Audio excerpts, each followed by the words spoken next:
Boy friend ಜೊತೆ ಸೇರಿ ತನ್ನ ಇಡೀ ಕುಟುಂಬವನ್ನೇ ಕೊಂದವಳು ಈಗ ಹಸಿ ಹಸಿ ನಾಟಕ ಶುರು ಮಾಡಿದ್ದಾಳೆ. ಪೊಲೀಸರ ಬಲೆಗೆ ಬಿದ್ದ ದಿನ ನಾನೇ ಕೊಲೆ ಮಾಡಿದ್ದು ಎಂದವಳು ಈಗ ಉಲ್ಟಾ ಹೊಡೆಯೋಕೆ ಶುರು ಮಾಡಿದ್ದಾಳೆ.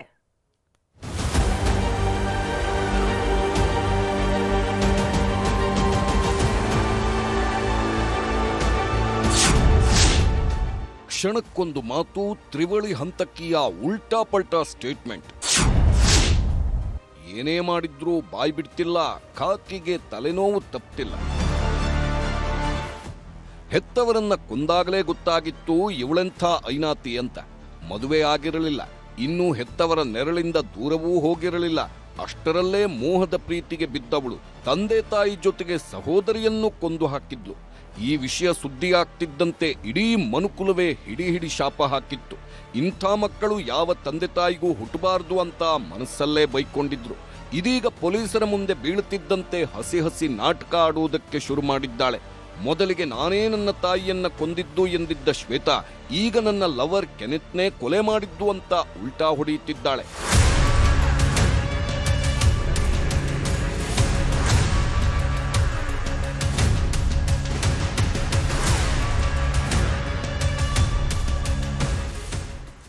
ಈಕೆ ಅಂತಿಂತವಳಲ್ಲ ಬಿಡಿ, ಕ್ಷಣಕ್ಕೊಮ್ಮೆ ಬಣ್ಣ ಬದಲಿಸುವ ಮಾಯಾಂಗಿಣಿ.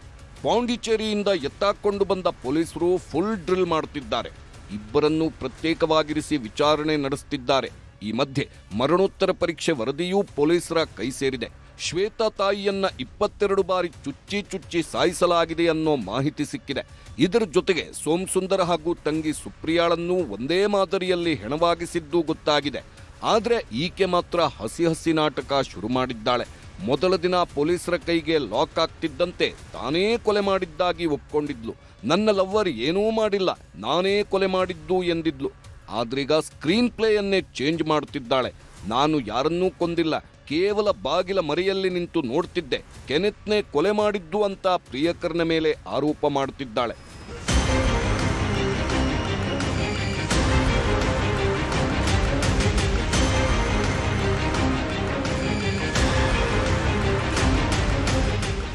ಪೊಲೀಸರ ಬಲೆಗೆ ಬಿದ್ದಿರೋ ಶ್ವೇತಾ ನಾನು ಕೊಲೆನೇ ಮಾಡಿಲ್ಲ ಅಂತಿದ್ದಾಳೆ. ಆದ್ರೆ ಇವರ ತಂದೆ ಸಾಯುವುದಕ್ಕೂ ಮೊದಲು ಪೊಲೀಸರ ಮುಂದೆ ಹೇಳಿಕೆ ನೀಡಿದ್ರು. ಇದನ್ನ ಪೊಲೀಸರು ವಿಡಿಯೋ ಮಾಡಿಕೊಂಡಿದ್ದಾರೆ.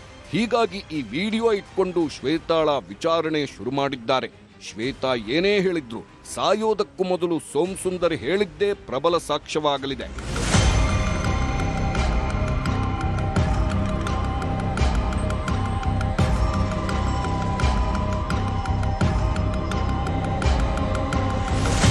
ಇನ್ನೂ 3 ಕೊಂದು ಊರು ಬಿಟ್ಟವರು ಎಲ್ಲೂ ಮೊಬೈಲ್ ಬಳಸಿರಲಿಲ್ಲ. 50,000 ಕ್ಯಾಶ್ ಇಟ್ಕೊಂಡು ಅದರಲ್ಲೇ ದಿನ ದೂಡ್ತಿದ್ದರು. ಪೊಲೀಸರ ಕಣ್ತಪ್ಪಿಸುವುದಕ್ಕಂತ ಬೀಚ್ ಹಾಗೂ ಗಲ್ಲಿ ರಸ್ತೆಗಳಲ್ಲಿ ಅಲೆದಾಡ್ತಿದ್ರಂತೆ. ಒಟ್ನಲ್ಲಿ ಹಂತಕರೇನೋ ಲಾಕ್ ಆಗಿದ್ದಾರೆ. ಆದ್ರೆ ಇವರು ನೀಡುತ್ತಿರೋ ಒಂದೊಂದು ಹೇಳಿಕೆ ಪೊಲೀಸರಿಗೆ ದೊಡ್ಡ ತಲೆನೋವಾಗಿದೆ.